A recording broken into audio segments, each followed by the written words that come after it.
I cannot stand it. I never did this. I cannot stand when I hear public adjusters or contractors say, well, we don't write scopes. You know, we don't write the scope. We see what the carrier does, and then we write a scope. Listen, don't do that. Do not do that. That is the lazy way of doing it. What is the obligation of the insured? To do what? Show the loss. Assist in the investigation of the claim. What is the scope? Your estimate. It's there. This is the damages. This is the loss. This is the damages. This is how much it's going to cost. That's your assistance. What's the photographs that you're going to do? Your photograph their reports? obligation. That fulfilling that obligation. It's not our obligation. It's not the policyholder's obligation to investigate the loss. It is the carrier's obligation to investigate the loss. Now, let me say this, because I always get hit with this afterwards, so let me clear it up now.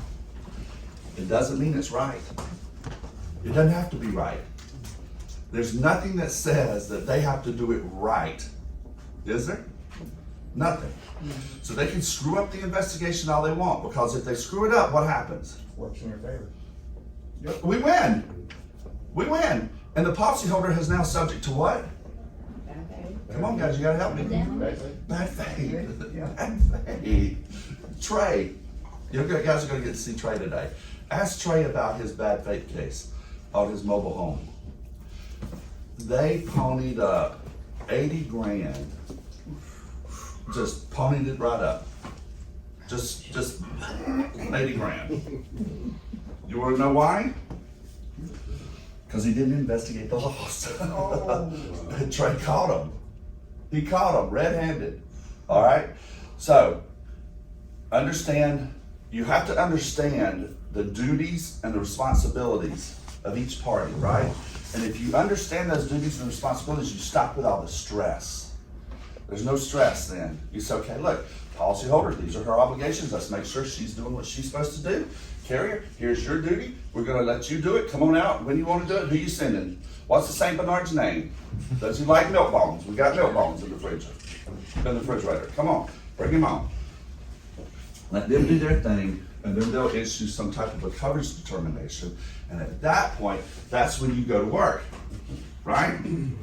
That's when you start going to work. The other thing I wanna make sure you guys are doing, I cannot stand it. I never did this. I cannot stand when I hear public adjusters or contractors say, well, we don't write scopes. You know, we don't write the scope. We see what the carrier does, and then we write a scope. Listen, don't do that.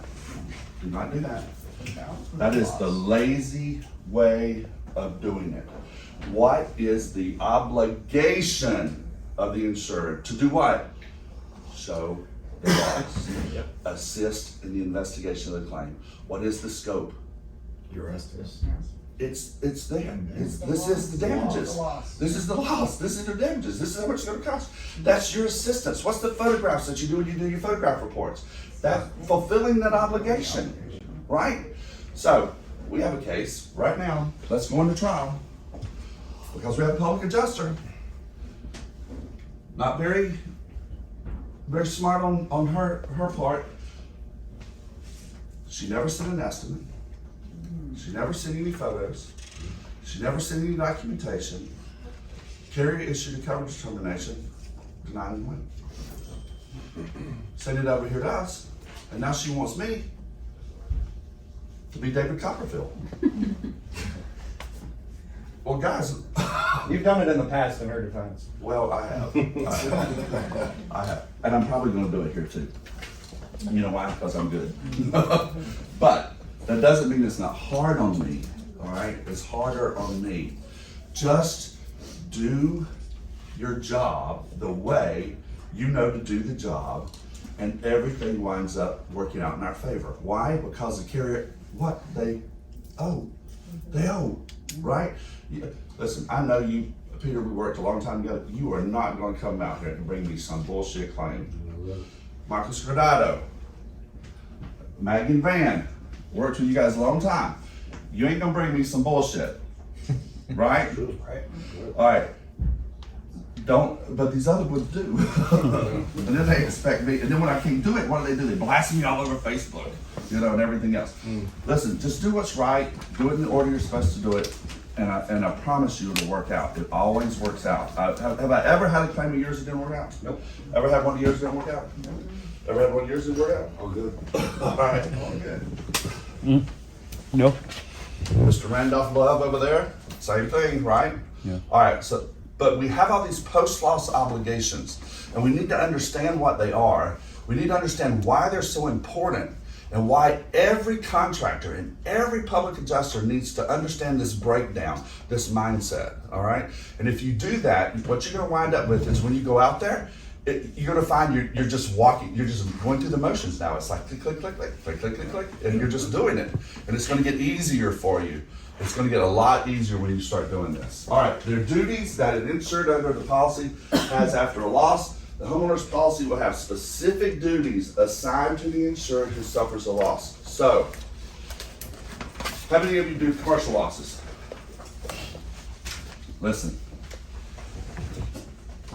these policies are putting some crazy stuff in them now. They're getting ridiculous. So I want you to listen to me. Don't go with just what we have. You have to look at the policy. You have to read those duties. You have to know what they are. All right? So make sure that you're looking and you're complying with every one of them. Let me tell you one now, and I think I have it in here somewhere. I'm way off the script now, so we'll just fly by the seat of our pants. I do better when I wing it anyway. One of those duties that they're now putting in the policies is this 180-day provision. How many of you seen the 180-day provision? How many of you got screwed on the 180-day provision? To the tune of $3 million. One case. Condominium Association in South Florida. Now granted, I didn't become involved in the loss till 2.5 years later, but my client didn't follow the duties after the loss with the 180-day provision, and they got screwed $3 million. Well, it was 2.78 something. That's $3 million to me. All right. So what happens when they refuse to send you a policy? Well, that's why I'm fixing to give you a little hint what to do to get around that. All right. So the 180-day provision, for those of you who don't know, there's a new thing that's popping up. It's pretty much in commercial policies now, but it's popping up in residential policies. I've started to see it. I've seen it in UPCs.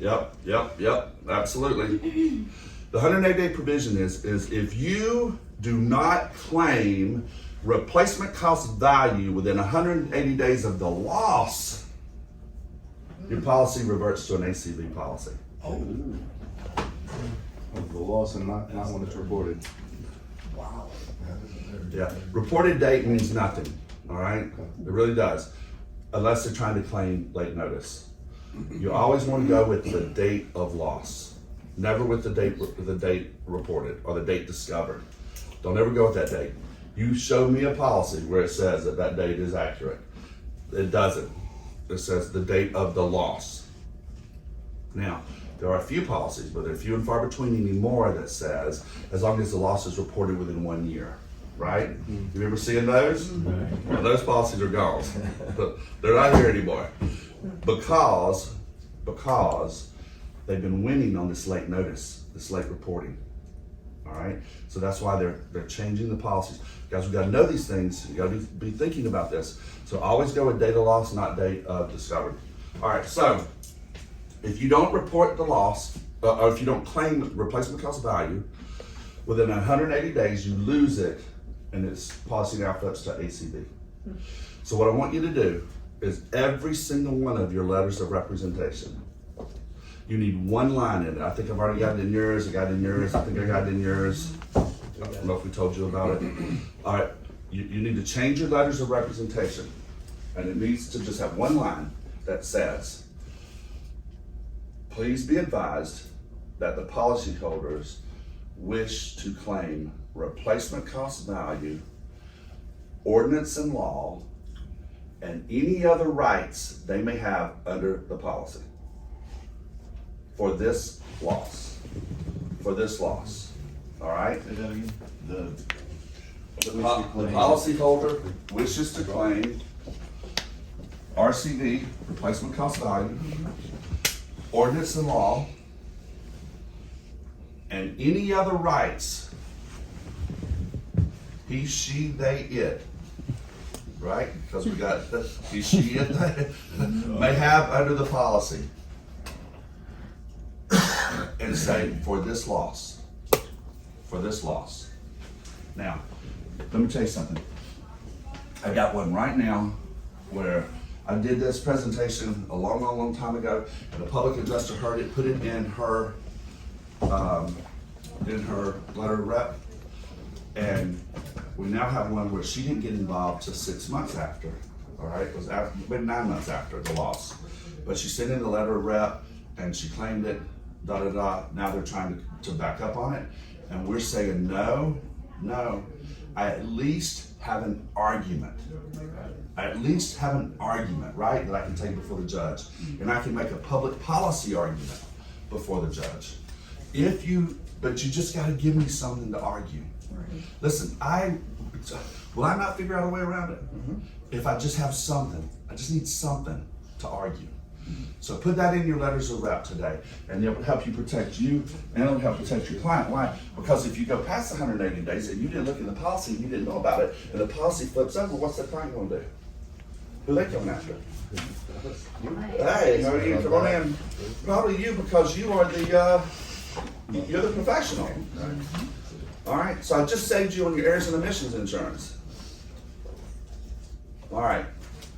You got to refer to the policy. You got to figure it out. Non-compliance with such duties could delay payment of your claim, and failure to comply with post-op obligation can result in denial of the claim. So these are just some of them. All right. To submit to the examinations under. That sucks terribly. Produce the records. All right. These are a couple policies. We'll just push through them because I want to get to the law. All right. So. Under Florida law, not complying with post obligations may be a material breach. Now let's talk about this. I told you I was going to teach you first semester law school contracts. There's several different types of breach, all right? You can do what's called a material breach. You can do what's called a breach or a non-material breach. Now, a material breach is detrimental to the contract.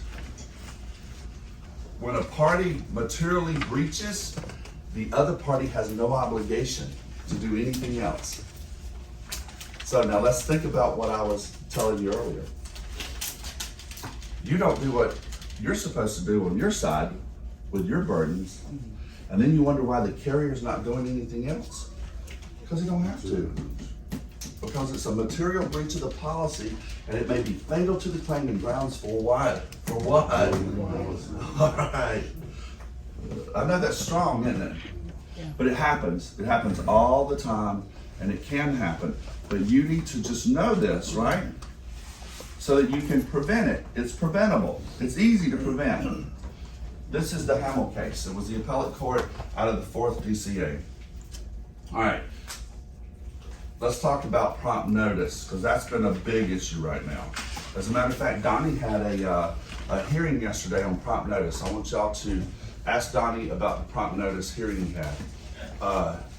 It sort of went our way, and it sort of didn't. The claim was reported 2.5 years after the date of loss, and the judge says, no, I don't care how you look at that, that's not prompt. All right, well, Donnie's going to go through and he's going to show you the law and what the law says. But when he does, you'll see the judge didn't necessarily follow the law yesterday. Because in his mind, 2.5 years was not prompt, period, wasn't prompt. But what he did do is he says, but I'm going to make the carrier prove that they were prejudiced. And if they can't prove they were prejudiced, then Donnie, you win. All right? So that's where we are on that one. So, notice of the loss. This is what a Hartford policy says. And I want you to look at the Hartford policy. It says, as soon as practicable after any loss or damage occurring under this policy is known to the insureds, home office, insurance department, the insured shall report such loss or damage with full what? What's that? What could this be? All details. But what could that be? Your Proof of loss estimate. Your scope for transmittal to this company, all right? So that was Hartford. All right, this comes out of the third BCA. Notice is necessary when there has been an occurrence that should lead a reasonable and prudent person to believe that a claim for damages could arise. Notice is said to be proper when it is provided with what? In view of all the facts and circumstances of a particular case. All right, the issue of whether an insured provided prompt notice generally presents an issue of what? Fact. So, let's go back to law school for a minute. Issue of fact. Who decides issues of law? The judge. Who decides issues of fact? Jury. The jury. The jury. All right.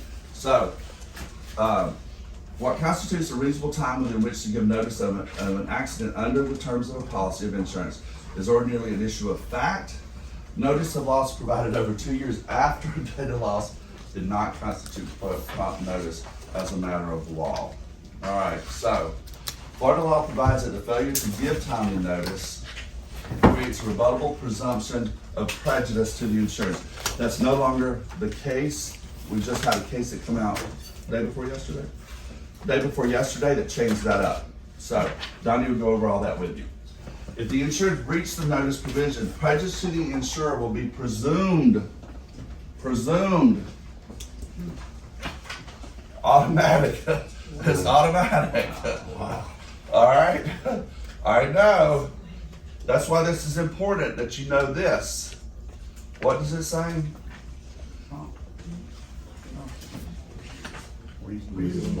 But what? All the facts and circumstances of a particular case, right? So when you're out there and you're looking and you go up to a house, you go up to a loss, and they say, yeah, we saw this thing happen like 9 months ago. Yeah, but we didn't do anything. Yada, yada. What do you need to do with that loss? Walk away. Come, you die, tell it, unless you can figure out a way around it, right? Because if they tell you, but we fixed it and it came back. Open All door. right. Now we got something to argue, right?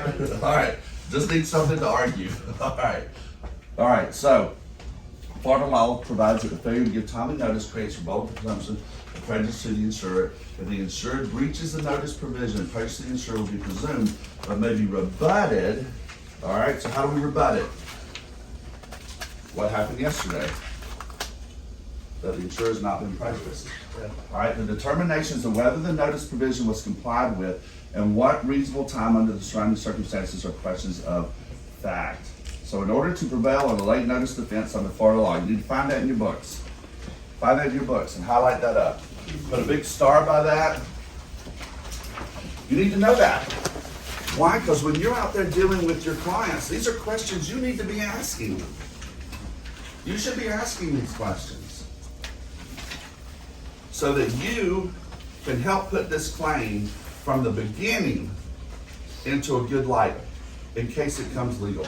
All right, so in order to prevail a late notice defense under Florida law, a party must show that there are no genuine issues of material fact regarding. So here they are. What the insurance policy required with respect to notice. So what do we got to do? Read the policy. When notice was provided within the meaning of the policy in Florida law, and whether the notice was timely, and whether prejudice exists either by operation of a rebuttable presumption or otherwise. So how would a insurer loss was reported 2.5 years after the date? Insurance company claims prejudiced, late notice. What facts could happen that would show that they were prejudiced? Repairs already being done. Repairs being made. Yeah. What else? And no repairs were being made. Right. Too. That probably would help them, Yeah. right? Because what is the roof? It's evidence, right? So if nothing was done, then the evidence is still been preserved. Repairs, that's tearing up the evidence. Top over the roof. A tarp could be, unless the tarp was used for mitigation, because that's an obligation, right? Yeah. That's an obligation. So, getting bids.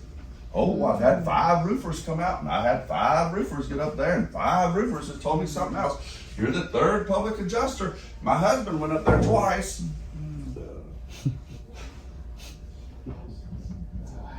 The more people on the roof, the more prejudice that's been created. So you need to tell your people, stop with the madness. Don't put anybody else up on that roof. Nobody goes on that roof unless you clear it through me. All right? Let's don't give them this rebuttable presumption. So, under Florida law, the insurance failure to provide timely notice of a loss in contravention of a policy provision is a legal basis for the what? Of recovery under the policy. So that means we lose. But these are factors that the court is going to consider. These are questions you need to be asking, so you need to start this page, put some stars by it, highlight it up. When did the insured first discover or learn of the loss? That should always be your first question. Right. That's a given for you. The amount of time that passed after the insured learned of the loss, the level of diligence the insured exercised in determining if the claim might fit within one of its policies. What could also this be? Mitigation, right? This would be mitigation. And the level of the insured sophistication. All right, insurance policies have provisions stating that the insured has a duty to cooperate. Duty to cooperate. Now that's what we were talking about earlier.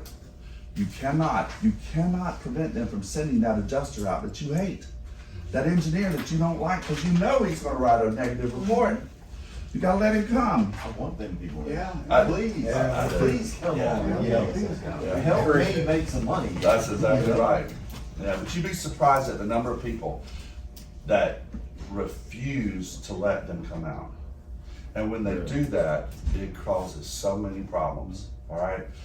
So that's called the cooperation clause of the policy, all right? I told you every clause has its name. That one's called the cooperation clause.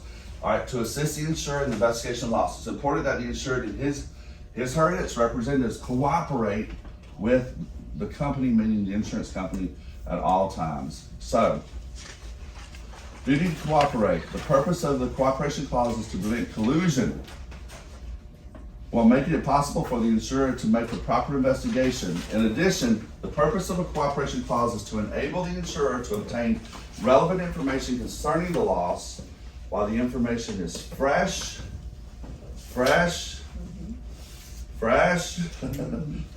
to enable it to decide upon its obligations. What would that be? Extending coverage, right? That's extending coverage. And to protect itself from what?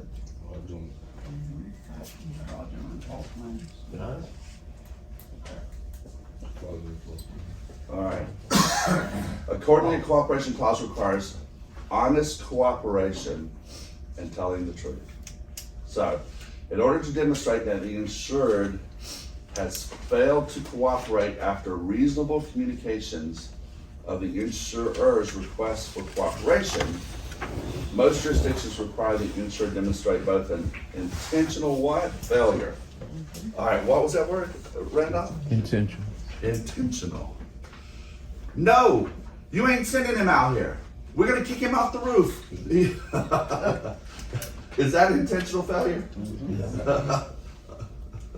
All right, so when you see these guys doing this on Facebook, you need to say, dude, no, let them come. You need to cooperate. You have an obligation to cooperate.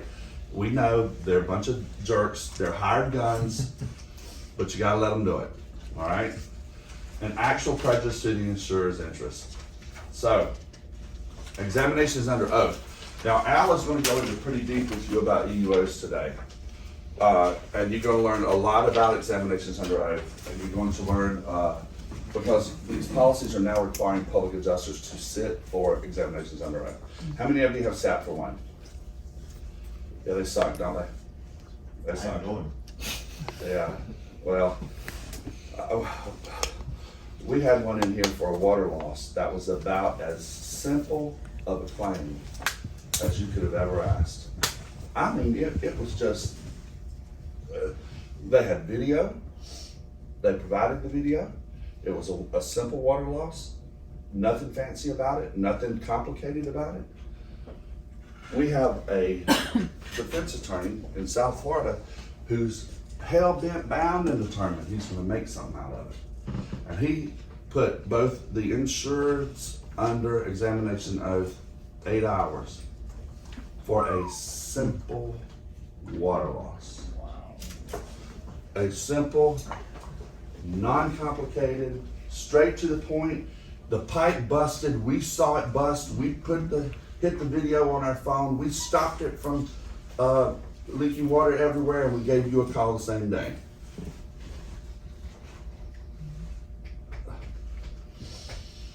All right? So, if you have all your ducks in a row, if you have prepped your client well enough, the EUOs usually can go pretty good, but failure to submit to an EUO suspends the insurer's duty to provide coverage or payment for the insured's loss until the EUO is completed. Why? Because that's a post-loss obligation.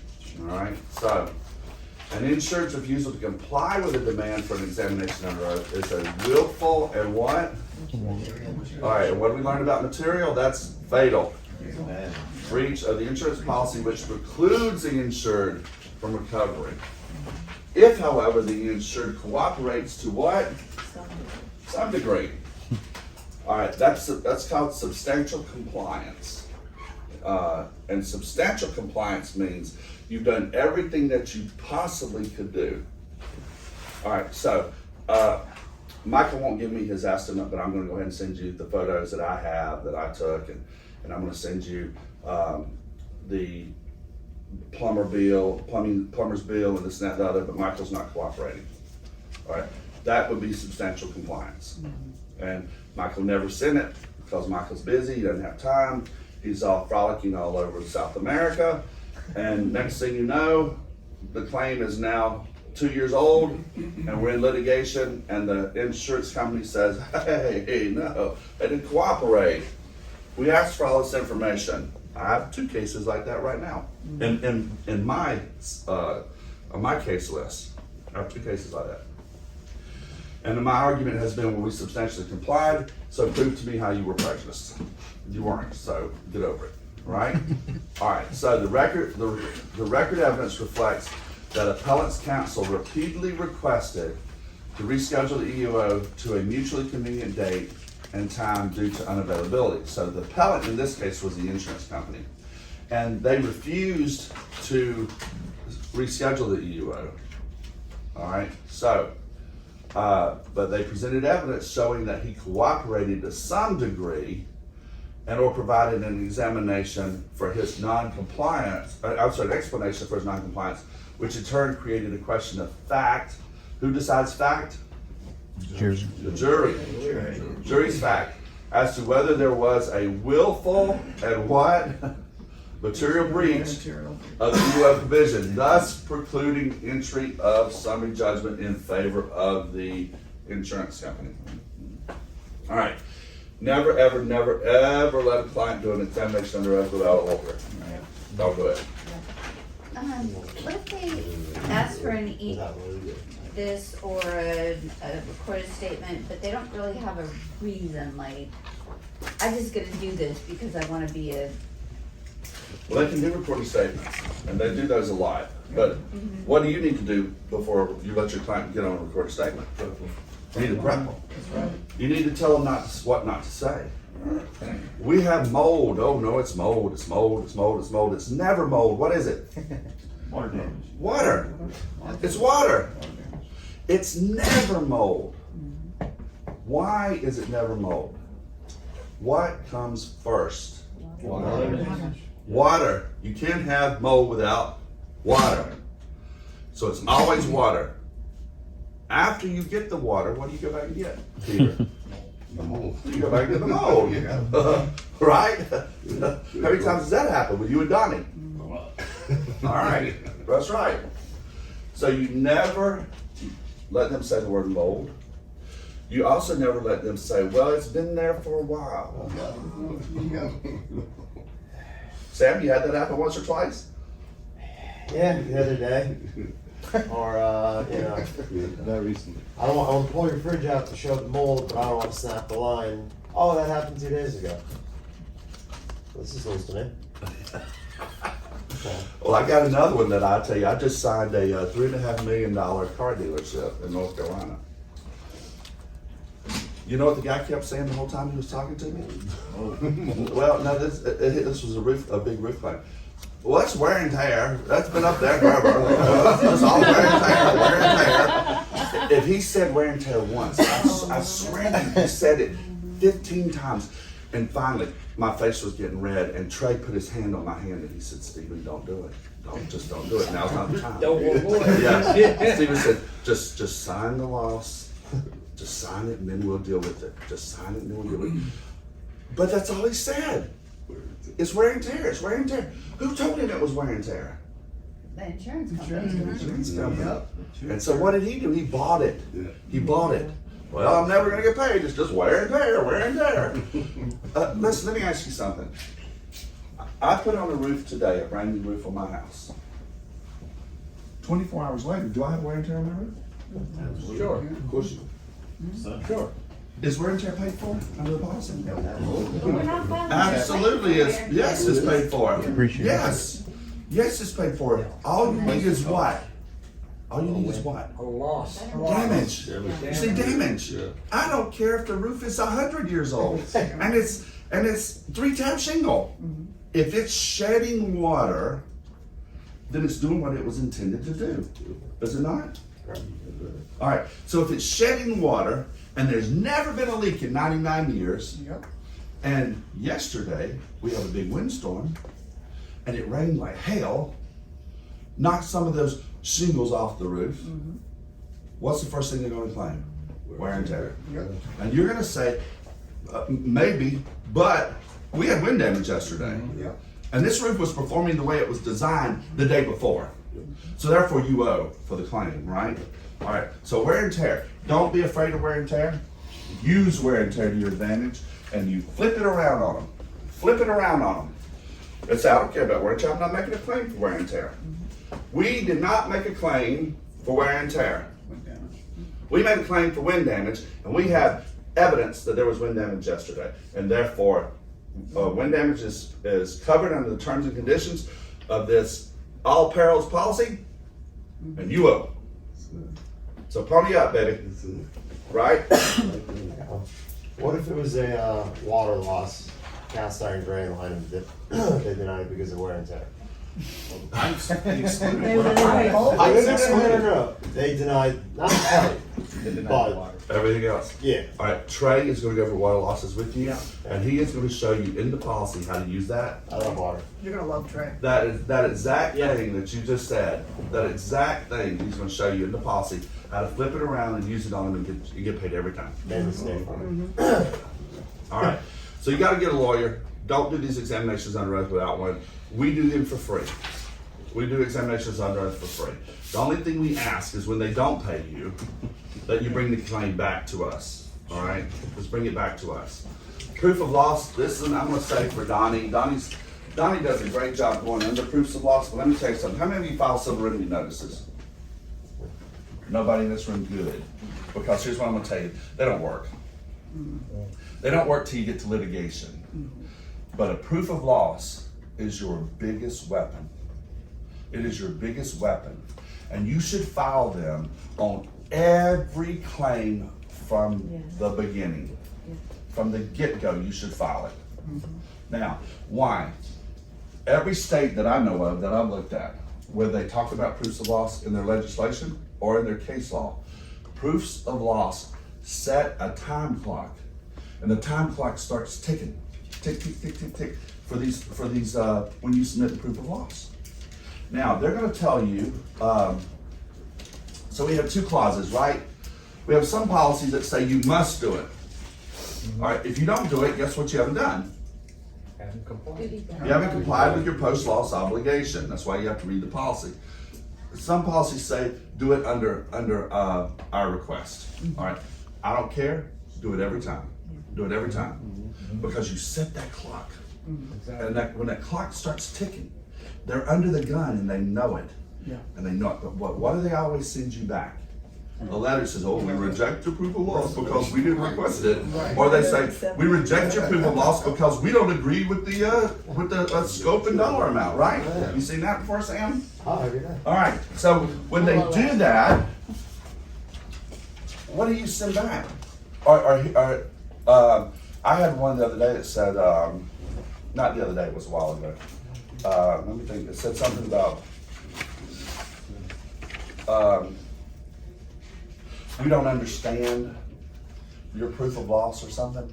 And so I sent back a letter that said, well, it's your form that you created. We put the answers in the form that you created, along with our scope, our estimate, and our mitigation repairs. What is it that you don't understand? What is it that you don't understand? All right? The only reason why you're going to, well, they should be able to reject a proof of loss is if it does not comply,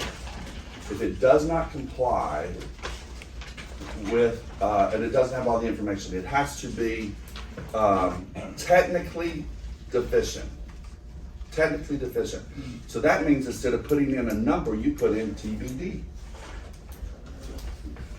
You can't put TBD in there, guys. All right. You got to put a number in. You got to put an answer in. You can put NA if it's not applicable, but it better not be applicable. All right. You can put something in there.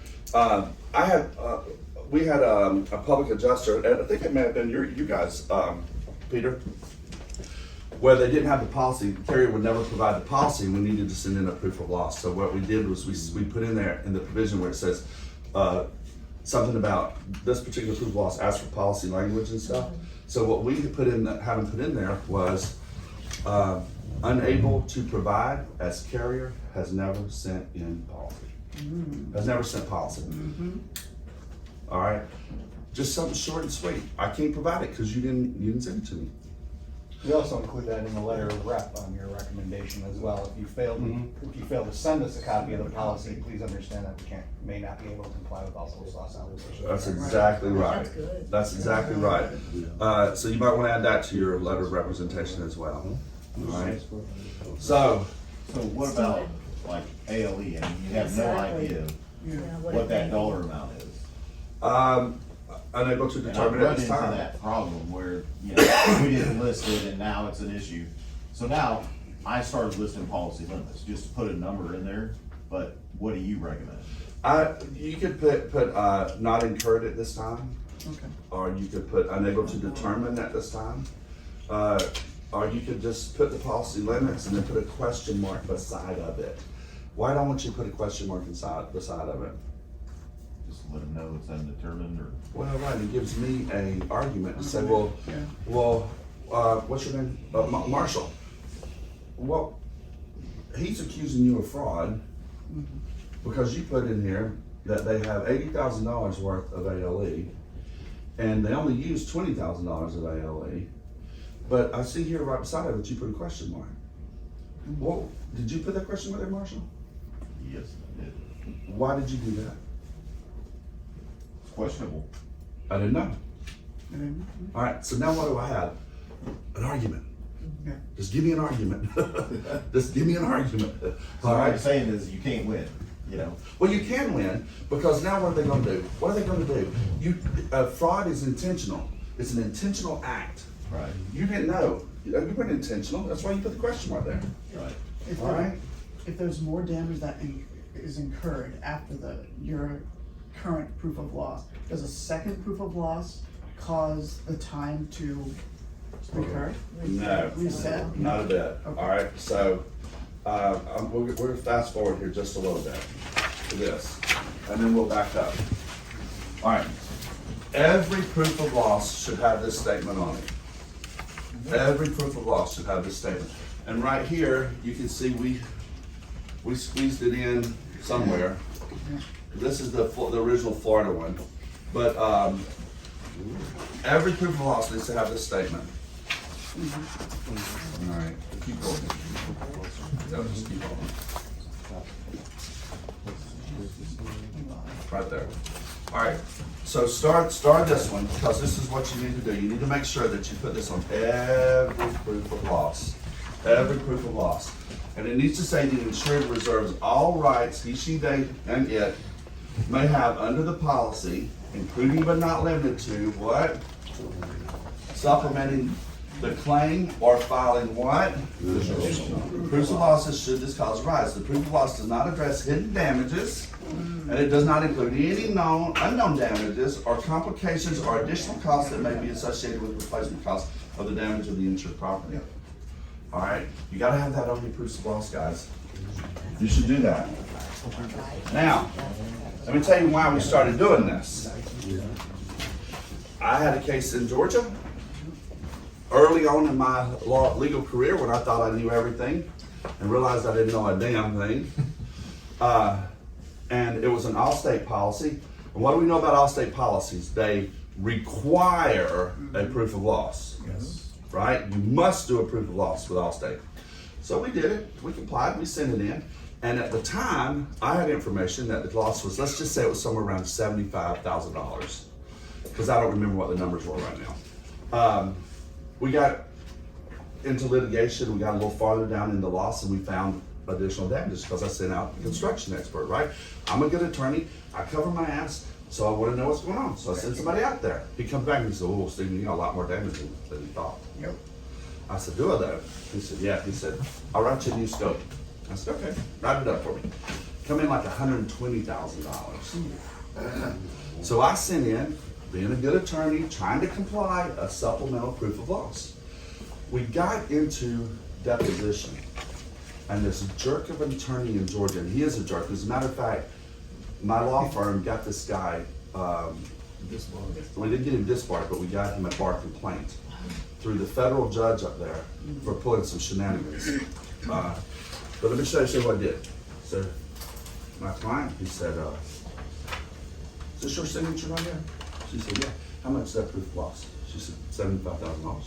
He said, and that's what it was when you signed that right there, right? It was $75,000 when you signed that, right? Then tell me what that is. That's exactly the way he did it. What's that? Is that your signature right there? And now it's what? Now it's $120,000, right? What's the date on that? And that happened after we got into litigation, didn't it?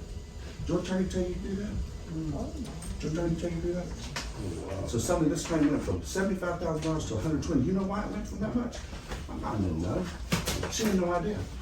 She's a little old lady. Yeah. She didn't know. Oh, dude. Might be some jail time for that. Might be. I come out of that deposition. I said, that'll never happen to me again. That will never happen to another one of my clients. My client will never be subjected to that again. And I went home and I wrote this. And I've been putting this on proofs of loss ever since then. And I've been telling people all over the country, put this on your proofs of loss. Because we gotta be able to have an argument. Because if he'd have started that, I could have stopped him immediately and said, ask her to read what's on the bottom of that proof of loss. The initial one. The initial one. Ask her to read what's on the bottom of it. What if you do partial proof of loss? No such thing. Okay, No such thing. Don't do so partials. stop doing that and do this instead. Yeah. Okay. All right, so, Stephen, I just have a question. We have proof of loss here that similar disclaimer. Every now and then we get back from the carrier, we want it on our form. and you should put it on that form. And let me But tell their you, form does not have that disclaimer. that's all right, put it on there. But send ours with that. No, Add the add the disclaimer to their form, yeah. Right, Yeah, okay. just add it to it. And if you can't do it, call Katie, send her your PDF and she'll do it for you. She does it all the time. Adobe DC will do it. Yeah. Yep. All right, Thank you, yeah. now, why do you have to put it on their forms? Because if you look under the post loss obligations, and where it talks about proof of loss, what does it say? It says proof of loss must contain. Yeah, right? Now, if you want to use your form, you can. But make sure it complies with the policy. Okay. That would be considered technically deficient. And if you get a technically deficient letter, you got problems because now you didn't comply with the policy. So one of the other things that we've done with our custom proof of loss is add that line at the Yeah. bottom. Yeah, If you this- should do that. If this POL does not Right. comply with the policy conditions, you're Right. right. Alright, so mitigation, we kinda went through that, but listen, here's the deal. The duty to mitigate stipulates that the insured must take what? Reasonable steps. Alright, how many of you seen this, shrink wrapping of the roof? Oh, yeah, oh, yeah. That is not reasonable. I love the idea of it, but it's not practical, it's not cost effective, and it should not be done. Yep. Don't do it, don't do it, don't do the shrink wrapping. Yep. Alright, number one, carriers are beating up the prices and they're calling fraud on it. Number two, I have one right now that's been shrink wrapped the first time they did it, they charged $35,000. We now have it, it's in litigation, we now have a second inspection with an engineer and the insurance company's adjuster.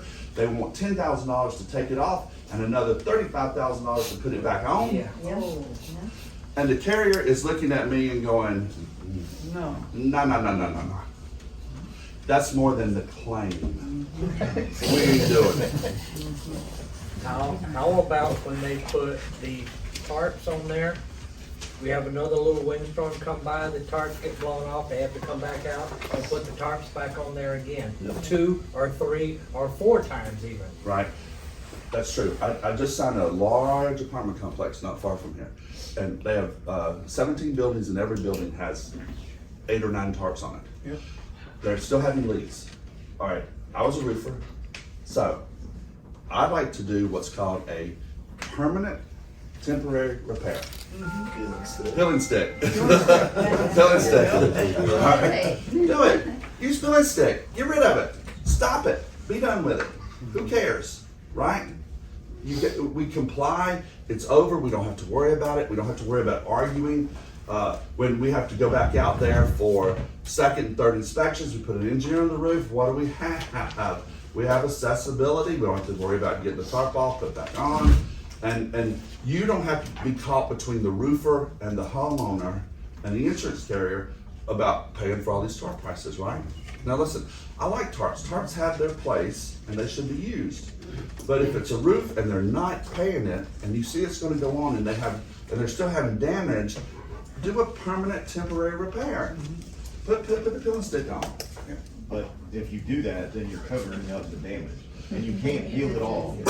So, you know, Wait, are you covering the damage? Off's gonna guarantee. So how can you not cover up the damage, Marshall? What? I mean, ultimately, you can use tarping, you can use. But if it's documented properly. Photos. Yeah. Take pictures of it before you do it. Just take pictures of it. That's all you need to do. You're good to go. All right, look, now, this is law, people. This is law. The insured must reasonably believe that mitigation was necessary owing to the what? Perceived. All right, you need to highlight that page and go back and look at it. I'm getting told to wrap up, so I'm wrapping it up. Mitigation is paid under the claim, but only at a reasonable expense. They don't know this $80,000 for this shrink wrap. They're not paying it. All right, according to satisfaction is never, ever in Florida. It is in other states. So be conscientious of that if you work in other states. And this one, I want you to look at this and read this because we're seeing this in policies pop up all the time. We talked about it earlier, this 180-day provision. This is an example of it. All right, so also watch the suit against us provision. You gotta read that because now they've got all these requirements before you can even send us a claim to lawsuit. So you need to look at this. If you and we fail to agree upon something or file suit, you must notify us of disagreement in writing. All right, that's just one of the provisions. Up in Georgia. So is that guy the attorney or the witness? That was the witness on the camera. So I had a deposition in Georgia with the State Farm adjuster. And I had, now I see what the problem is. I kind of knew going in that I wanted to deal with this guy because he mistreated my client. So I go to the deposition, and it's at the oldest law firm in Georgia. They have probably 200 attorneys in their firm. So they are in a new high-rise in Midtown, a new high-rise. They have the 23rd, 24th, and 25th floors. All right, that's how big they are, of this humongous high-rise. So when you go, they have their own elevator. So you go to the security guy there, and he takes you, and he puts you on the elevator, and you go up, Amber Alert. All right. So they put you on this private elevator that goes up and it drops you off at the 23rd floor. So I go to the receptionist, I tell them, well, I'm Stephen Bush, I'm here for a deposition today, da-da-da. Very nice, beautiful lobby, you know, so they got this winding staircase that goes up 3 floors, you know, right in the middle of it, so pretty, just beautiful. And she says, oh yeah, Mr. Bush says you're on the 3rd floor. She says, you can take those stairs right there. And I'm looking at her, I got all this shit. And I'm going, isn't there an elevator or something, you know? I mean, you guys don't run up down them stairs all day. She said, no, you can take those stairs because when you come off those stairs, you're gonna be in that conference room that's right there at the end of the stairs. So here I am, grabbing all my stuff, lugging my fat ass up 3 flights of stairs, carrying all this stuff. I get up there, huffing and puffing and blowing, I look around, there's nobody anywhere, and all the doors are closed. So finally, I just open up these double doors, and there was a conference room. Most beautiful conference room I've ever seen in my entire life. 80-person conference room table. Floor to ceiling mirrors. See Stone Mountain out in the view. It was incredible. This fancy, nice, beautiful art everywhere. I mean, it looked like a boardroom conference room that you would see at a Fortune 500 or Fortune 100 company. That's how nice it was. It was unbelievable. Chairs, nice. But the table was as wide as this room. And so I was on one side, the witness was on the other, the court reporter was in the middle, and so it was really hard to, to communicate. But they did that on purpose. You know as well as I do that a law firm that large has lots of conference rooms, and they could have put me in a small conference room. They didn't, they did that on purpose. Well, I was doing the deposition, I was getting, and things were going along pretty good. The adjuster was fine, and he was answering my questions and started getting mouthy with me. And that started to piss me off, which is probably not a good idea. But I thought to myself, Stephen, you need to get control of this because you're losing control. And so I stood up and I asked him a question. And when I stood up, everybody looked at me and I was like, stand up. So now it's me and 4 lawyers. Me, 4 lawyers, and the witness. And I'm asking him a question, and he answers. And I step back and I turn around and I go to the wall of windows and I'm looking at Stone Mountain. So I start asking him questions like this with my back to him. And way down there on the other end was a drink station. So I start walking towards the drink station and I'm asking questions as I'm walking with him behind me. But I'm getting louder and louder with every question so he can hear me. Everybody's eyes are on me and I know it because I can feel it. I just feel them staring me down. So I get back there to the drink station, I grab me a cup and I grab the pitcher of water and I hold the cup down like this. I put the pitcher in front of me and I thought to myself, Stephen, it's now or never. So very loudly and very slowly, I poured the water into this cup. I put it down, I took my time, I took me a little sip. I never asked a question. Had to be 3 minutes of just silence. Everybody's looking at me. I put my cup down, I turn around, and from way back in the back, I scream him a question. He answers it, and I start walking back. By now, everybody is like, what the hell is happening? So I sit down and I say to him, I said, I forget his name. I think his name is Aaron for some reason. But we'll call him Aaron today. I said, Aaron, did you go to my client's house on this date? He said, yes. I said, did you inspect your property? He said, yes. Did you go downstairs? Yes. Did you write a scope? He said, yeah. I said, is this the scope you wrote? He said, yeah. I said, does it have an estimate of how much it would cost to repair her damages there on that scope? He said, yeah. I said, what is that number? And it was like $35,000, something like that. And I said, where's the check?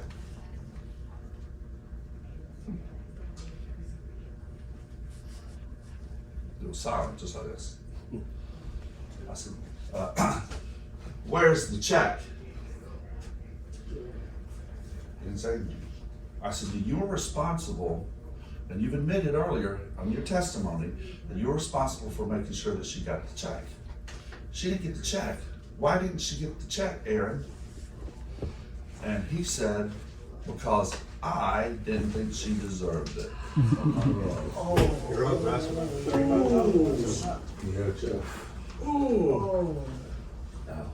Now, the lawyers had similar reactions to what y'all had, but pins were flying, and the people were standing up, they were objecting. You would have thought that I had just like shaken the whole damn building or something. And I was sitting over there like this, oh, we gotta take a break, we gotta take a break. I said, oh. No breaks, boys, no breaks. Well, they just walked out. They just walked out. And come back and said, deposition is over. I was like, well, no, I'm not done. Yeah, we're done today. We're done. We'll give it to you, whatever. We'll reschedule, we're done. So the deposition's over, so I gathered up my stuff and I took my little fat ass on out of there. Well, 2 days later, I got a call from me, said, let's go to mediation, let's mediate this case. You know, we'll mediate it out. And I said, okay. At the mediation, they pawned me up $100,000 in bad faith money on the table, first thing in Georgia State Farm. Wow. Just threw it on the table. Naturally, I could have gotten more, but my client, $100,000 or more money she'd ever seen in her whole entire life, jumped on it, didn't even question, screaming, hollering, praise the Lord, you know, everything else. And I'm going, please just let me do my job. I'll get you $200,000. But she wouldn't do it. So I got her paid full indemnity plus $100,000, all because of making the decision at the time to get control back over somebody who was trying to take control from me. All right? So that's just one example, but you always have to operate from a position of power. Remember we talked earlier about estimates. You should always give your estimate first, right? You should never wait for the carrier to do their inspection and write a scope, and then you write yours afterwards, because you are operating from a position of weakness. You need to always operate from a position of power. So you need to be thinking like that, and don't give up the power. But that doesn't mean you can be ugly, or that you have to be controlling or manipulative. You just have to sit in the power seat. All right? And when that guy started getting mouthy with me, I was losing control of him. So I had to gain it back. The only way I could figure to gain it back at that moment was either show out or shock him. And my movements, right, my body languages, the fact that I discounted him by asking him questions and not looking at him, not giving him the credibility, the acknowledgement, walking away, asking questions, the water, loud, the noise. That's what made him go on break. All of that was signals, right? It signals to you that I'm discounting you. And when you discount somebody, what do? It's human nature for us to do what? Right? Reach. Crab pot. Right. So you have to always operate from a position of power, like Al says, and Al does a great job with these, with a lot of the examinations under oath, and getting people ready. Where was the elevator? I never found it. The damn place was so big, Michael, I ain't never in my life seen the place so big in my Yeah, life. that was a ploy as well. And I did say this, I I said, you know what, I do not care to have a law firm this size. I would never keep up with nothing. It was so All right, guys. scary. Thank you. Are you done now? Did you finish? Yeah, I'm all good. Thank you. Just swing by my office. I'll be in. Oh, yeah, swing by, right there. All right, let's move into appraisal because we're gonna kind of shortcut this one a little bit because from the beginning. We're gonna shortcut this one a little bit because you guys pretty much already know a lot of this, but there's some pieces of it that I want to get to that I'm sure you don't know. And that's the parts that I think is the most important, all right? So, Harry was doing this with me. So you know what appraisal is, right? It's the alternative dispute resolution policy, allows the policy and the insurance company to resolve the disputes without legal litigation. It's less expensive. And sometimes it's faster, sometimes it's not as fast. I had an appraisal that lasted 3 years. Ouch. Yeah, tell me about it, that's what I said. All right, now, if you're going to enter into appraisal, you better start checking the policies. Have you seen the new State Farm policy language? Yep. For appraisal, 2.5 pages. Unbelievable. Now, a lot of people online, they're saying, State Farm's not agreeing to enter into appraisal. Well, because you didn't do what they said to do in the policy. Yep. Follow the policy. What's the policy say on most of them? It says if you disagree and you want to enter appraisal, you have to send this to us in writing and tell us what we're going to appraisal for. What's the dispute over? They're not doing that. We hereby invoke our right to appraisal. Okay, great. You didn't follow the policy, so no appraisal, right? So you got to read that policy, guys. Now, there are different types of policy language as we're talking about. Some either party may invoke, but some both parties have to agree. That's another reason why sometimes the appraisals aren't being entered into. Demand versus request requirement. So what are your requirements to invoke? That's really what you're looking for in the policy. Rightness. A lot of people are going to appraisal before it's time. They're invoking appraisal too fast. You can't.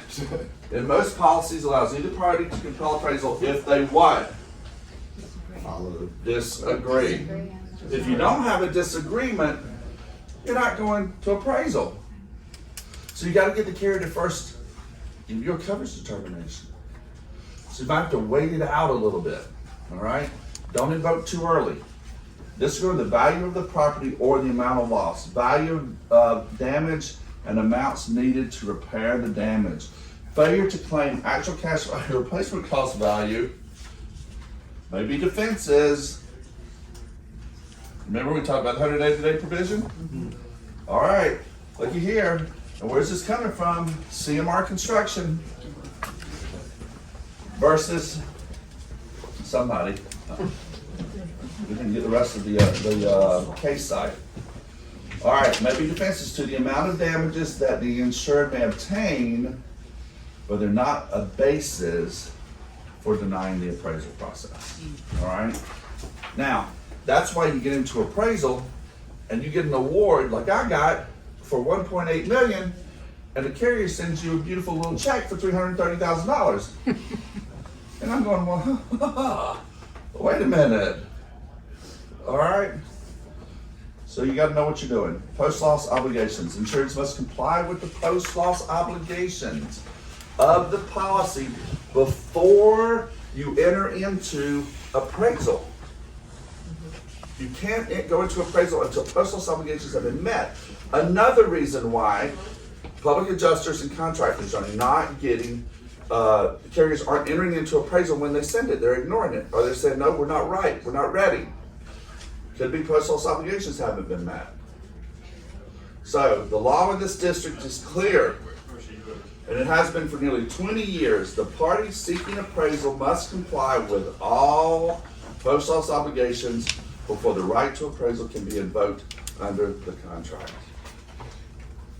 Now, until these conditions are met, until they're met, the insurer has a reasonable opportunity to investigate and adjust the claim.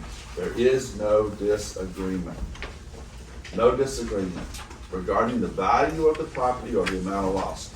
Only when there is a real difference in fact arising out of the actual and honest effort to reach an agreement between the insured and insurer is the appraisal warranted? So, if the carrier requests documents, you must provide them. You gotta do it. All right, now, citizens policy. Have you seen that language in the citizens appraisal? Be careful, watch it, because it says the appraisal clause, Varies. right, it varies. If the other party agrees in writing to participate in appraisal, the appraisal shall proceed pursuant to the terms of the written agreement between the parties. So what do you need to enter into appraisal with citizens in this particular instance? Written agreement. All right. Proof of loss? No, it's probably be some type of a memorandum of appraisal, all right? So, the new appraisal clause requires that the parties enter a written agreement setting forth the terms of the appraisal. The court held that a written agreement between the parties was required before an appraisal could occur based on the plain language of the policy. So be careful, because citizens has their own little agreement they like to send out. And you can't agree to that. You can't agree to those terms. You need to add your own in. Check them out. So once the appraisal's been demanded, the parties are required to comply with the appraisal clause. They have to, all right? Everybody know what an open chair appraisal is? Okay. Empty chair, open chair, yep. All right. The party can waive its right to appraisal by actively participating in the lawsuit or engaging in conduct that's inconsistent with the right to appraisal. So, waiver, doesn't happen that much. Line item appraisal, also known as a delineated appraisal. Heard about that? I do not like delineated appraisals. Do not agree to a delineated appraisal award. All right? Because that's where the carrier starts striking line items for coverage, and they don't pay them.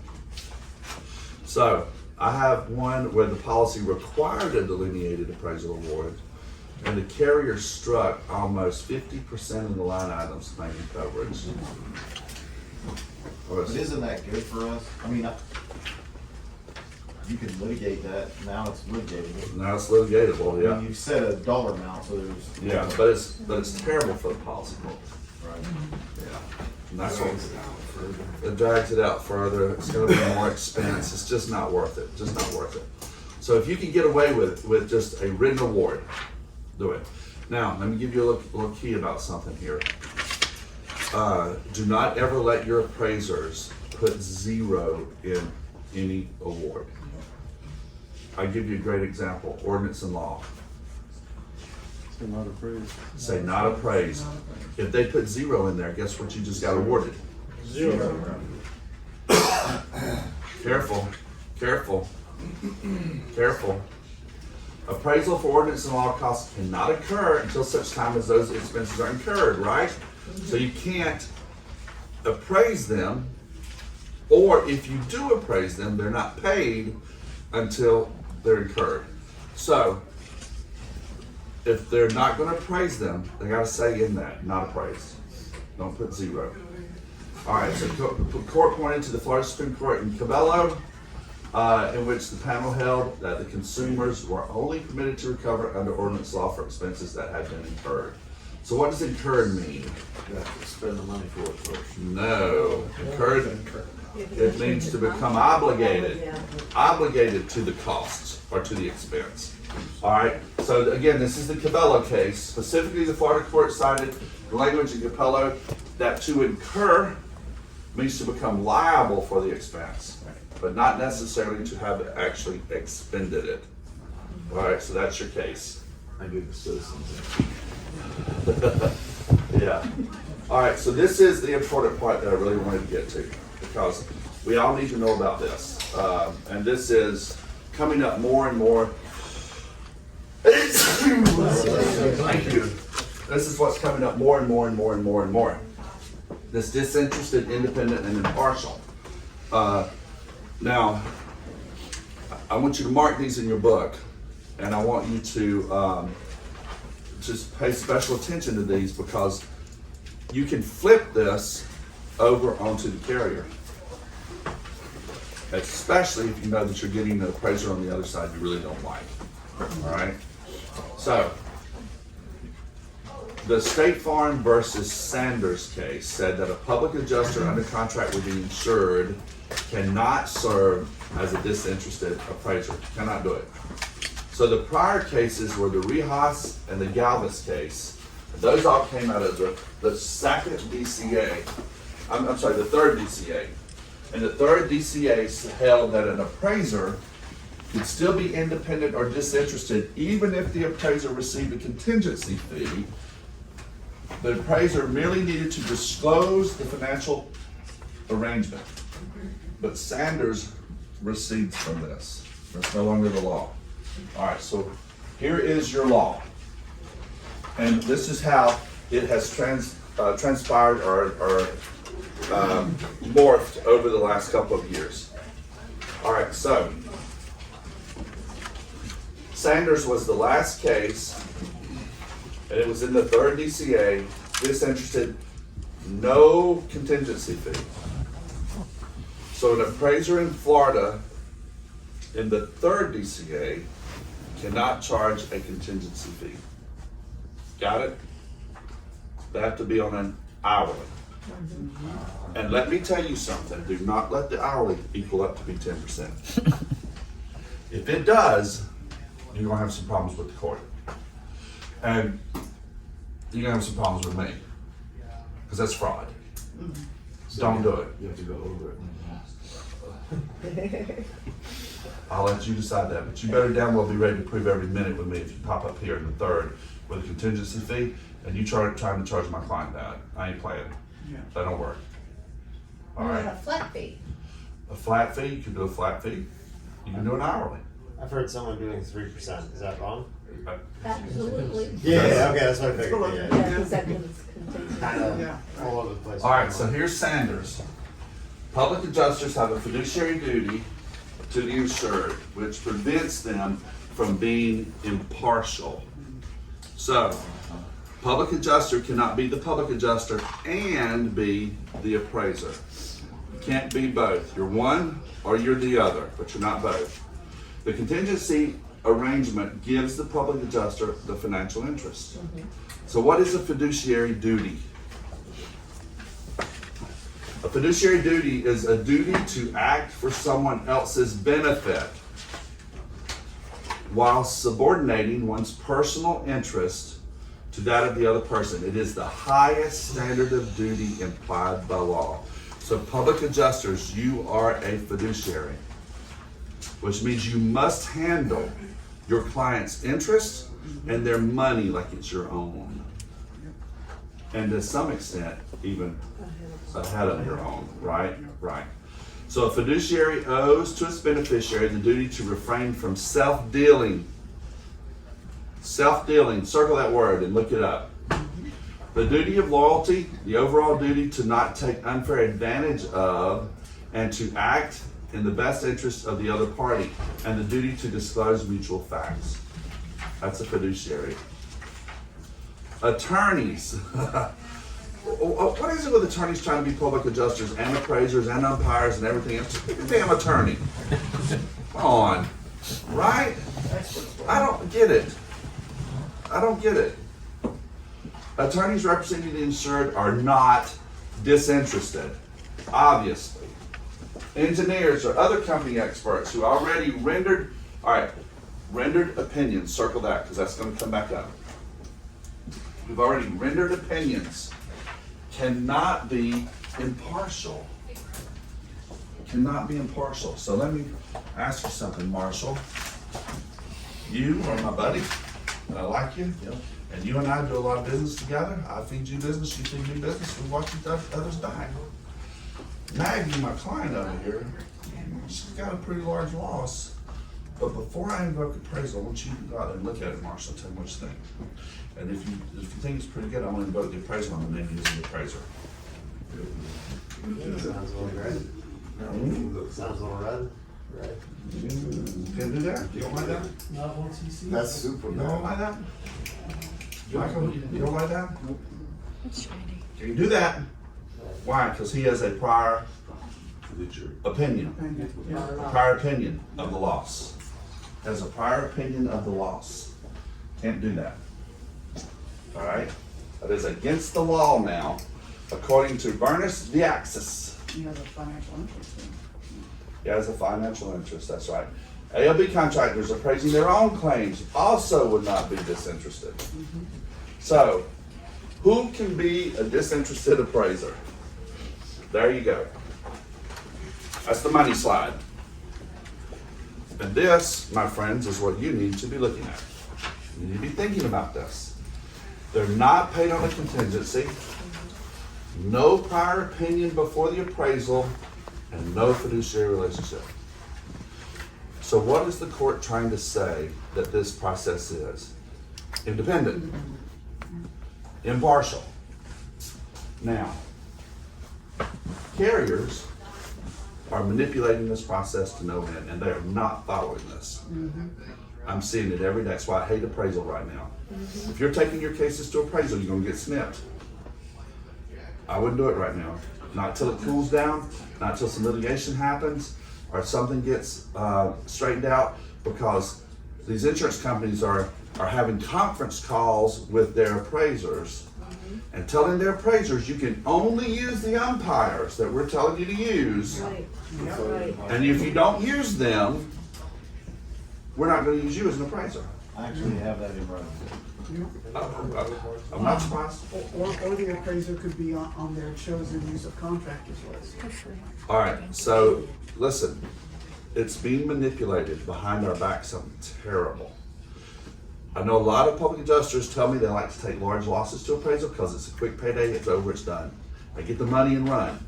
You're gonna get snipped. And when you get snipped, who's your client coming after for the difference? Your E&O. Yep. Yeah, your E&O. So I'm just telling you, keep doing appraisal, but I got two of them in Dallas right now. One's $1.3 million and one's $1.8 million. That's the difference. Yeah. Snipped.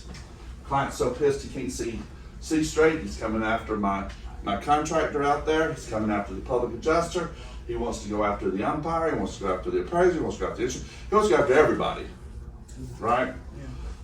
And he's probably going to do that unless I intercede first, which is what I'm going to try to go out there and fix in May. I got an appointment with him in May. I'm going to try to go out there and see if I can't fix it. Can't go fix this mess. I'm telling you, I like appraisal. I used to love appraisal. I don't like it anymore. I don't like it for these reasons alone. I don't like it. All right. Is the insurer's appraiser disinterested? No. Well, the policies say that each party must choose a. Disinterested. That's what the policies, most of them say. Not all of them say. So you need to look at the policy. So now let me ask you a question. With all this information that I've given you, if you have a case that's going to appraisal, can you go back and ask these questions of the carrier to determine whether or not their appraiser is disinterested? You should be able to. And if they don't answer those questions for you, then what do you need to do? Have them disqualified. Have them disqualified or come to litigation. So your own policy says that each party must be disinterested. I would like the following questions answered by your appraiser. Please answer these questions. Yep. Put it in writing. Why does it need to be in writing? So that when I get the lawsuit filed and they say, oh, Judge, we got a motion to dismiss because we invoked appraisal. I can take that and say, Judge, they're in here with unclean hands. All right? You gotta give me an argument. I just need the argument. All right? Can we use a transcribed phone call or no? Better record. Yeah. All right. What is the relationship between the appraiser and the carrier? What is the fee arrangement? And did the appraiser have any opinion prior to the appraisal? All right, those are just parts of them, right? But those are some of the questions that you can ask. And leading up to that, I told you to mark those slides. If you did, you probably have all of the slides that you need so that you can go back through and ask these questions.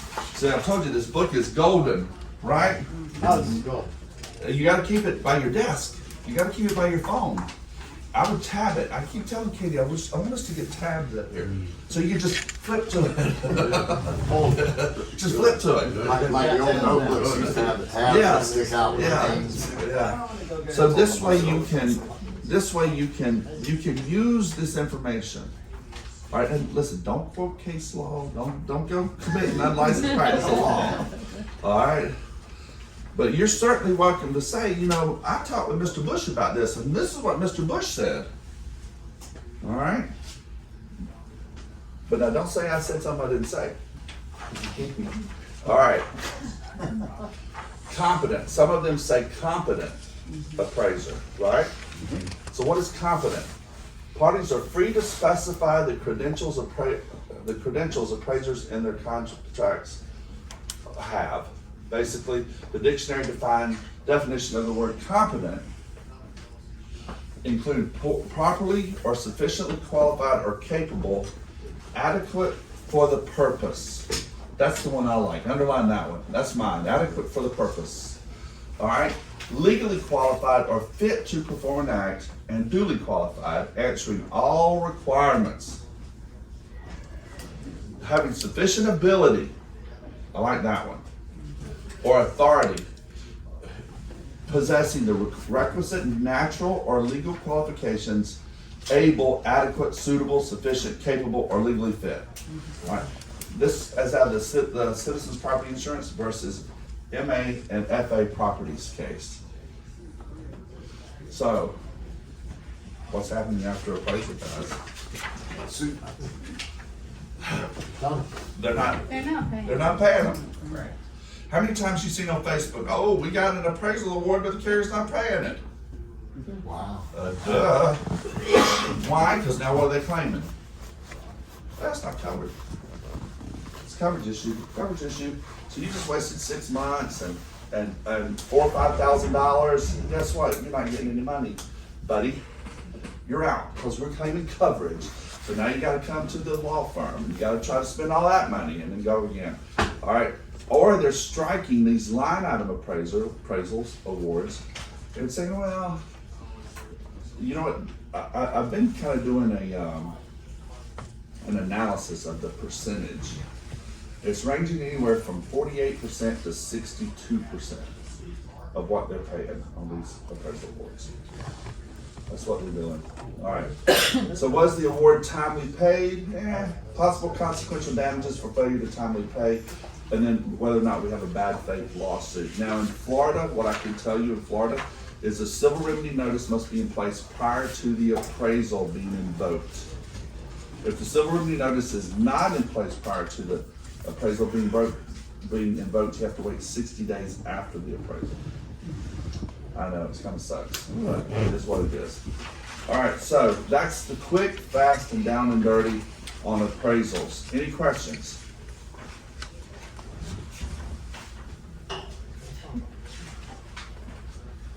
What's wrong? Y'all got awful quiet. Did it scare you? You didn't like it?